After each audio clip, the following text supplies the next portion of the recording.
Most of my dad's friends and my uncles were all engineers and they were so rich. Don't get it twisted, commitment makes it happen, while motivation makes it a lot more fun. Hello guys, welcome back to my channel. How are you doing today? I hope you're right. And in case you're new to this channel, my name is Chike. I live in Japan and I run a couple of successful businesses ranging from manufacturing, trading on cryptocurrencies, exportation, and so on. Today I want to start by asking you this question. What is success? What do you understand by success? What does it mean to you? So many years ago, one of my mentors asked me this question. He was like, Chike, what is success? What does success mean to you? And to be honest, I didn't know what to tell him. I was just standing there because I probably thought success was having a lot of money and being happy. I quickly learned from him that the mindset was one of the reasons why I wasn't getting anywhere in life. So today I want to ask you, what is success? What does success mean to you? I really don't think this question has a very straightforward answer. For me, success is relative. One person could define success to be when you have $1 million in the bank account. Another person would say success is when you don't have to work more than 40 hours a week. And either way is fine. And this is the key point I needed to define success today. For me, success is achieving your goals. And if you have to achieve your goals, that means you have to have one. You have to have a goal or goals. A lot of people set very high goals for themselves because they think they can achieve those high goals. While some people set very low goals for themselves because they think they can't achieve those high goals. And from my little experience, I've noticed that those people who set very high goals for themselves, they eventually end up achieving and even exceeding those high goals. While those people who set very low goals for themselves, they don't even achieve those low goals they set for themselves. No wonder the Bible says, as a man thinks in his heart, so is he. Many people who know me very well, they can attest to the fact that I like setting goals. I set a lot of goals for myself, very high goals. And most times I end up achieving those goals and even exceeding those goals. So today I want to tell you my secret. I want to tell you how to achieve anything you want in life. Or better still, how to become successful. Don't go anywhere. I hope you enjoy this content. I'll be back in a bit. These days we're living in, everything needs a dollar. Number one, focus on commitment and not motivation. Motivation is a very important topic in the field of psychology, but a very complex one. Motivation is the desire, the drive to pursue your goals. People have various motivations for pursuing their goals, but one thing about motivation is that it changes over time. So commitment is what keeps you going when there's a dip in motivation. One practical example is when I was a small boy, I wanted to become an engineer because most of my dad's friends and my uncles were all engineers and they were so rich. So I wanted to be like them. So when I grew up, I took the university entrance examination and I got the admission to study industrial chemistry, which is an awesome course. So what did I do? I went to university, I studied industrial chemistry, I did very well at school. When I graduated, I went back to school after a couple of years to study chemical engineering. And today I have my second degree in chemical engineering. It wasn't really the motivation that kept me going. It was the commitment to the course of becoming an engineer. So, commitment to your goals means that the challenges you face along the way won't cause you to veer off your path. They are just temporary setbacks that you have to overcome. One thing you should know about motivation and commitment is that commitment without motivation is a sure pathway to burnout. In summary, commitment is a decision to act on what motivates you, while motivation fuels the commitment. Don't get it twisted, commitment makes it happen, while motivation makes it a lot more fun. Number two, seek knowledge and not results. The road to success is full of obstacles, and if you focus on results, your motivation will be like weather and will disappear the moment you hit a storm.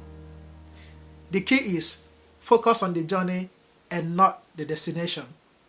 My dad was one of my mentors and we lost him just when I was about to graduate from university. So I knew it was time for me to take my painting business to the next level. So I started marketing my product, going to construction sites, telling them about my product. And many times when I went to the site, I was sent back home because they said I wasn't qualified to get the painting jobs and painting contracts. And one of the major reasons they gave me was that I was young, and believe me, I was really young then. I was young, and they weren't sure they could trust me with huge amount of money, and they weren't sure I had the experience and the expertise to carry out massive contracts. And one thing was that I wasn't really going for small jobs, I was going for big contracts.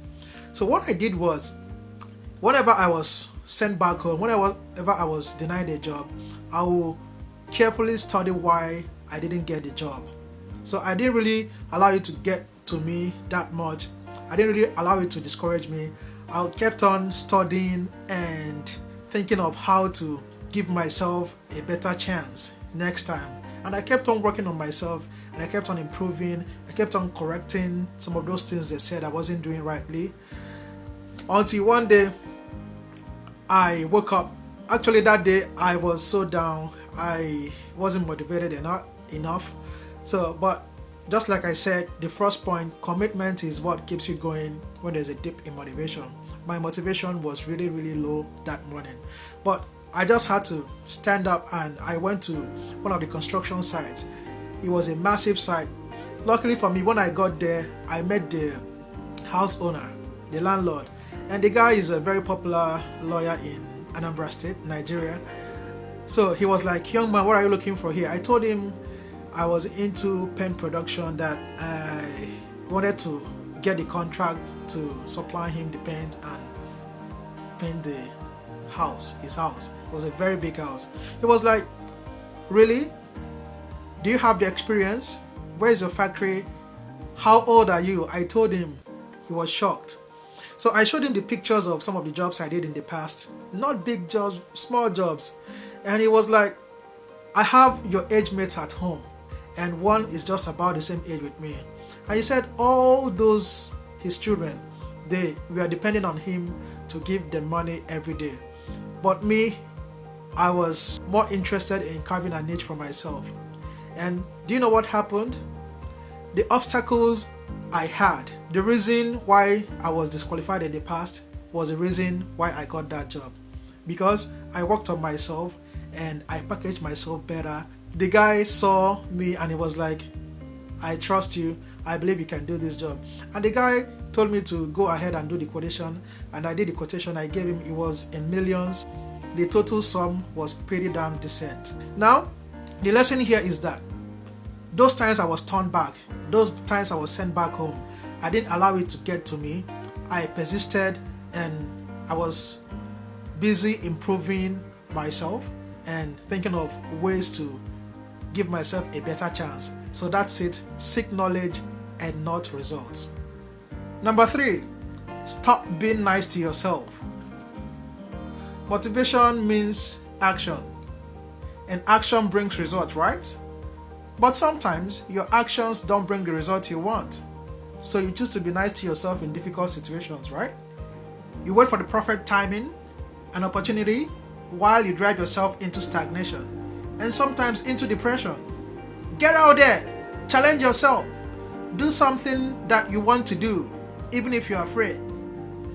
Number 4 will be my last for this video because I don't want to make it a massively long one, and it is protect yourself from burnout. It is very easy to burn out when you're pursuing your goals. So observe yourselves to know when you're tired and take some time to rest. Do diverse tasks and keep switching between something logical and creative, something physical and still working alone and with a team. Switch locations, meditate, or just take deep breaths. Sometimes just close your eyes and focus on one thing for 5 minutes. Thank you very much guys for watching this video. I truly appreciate you, and if you've not subscribed to this channel, please do that now. Batter the likes, share this video, and I will see you again soon. God bless you, take good care of yourself, and stay safe. This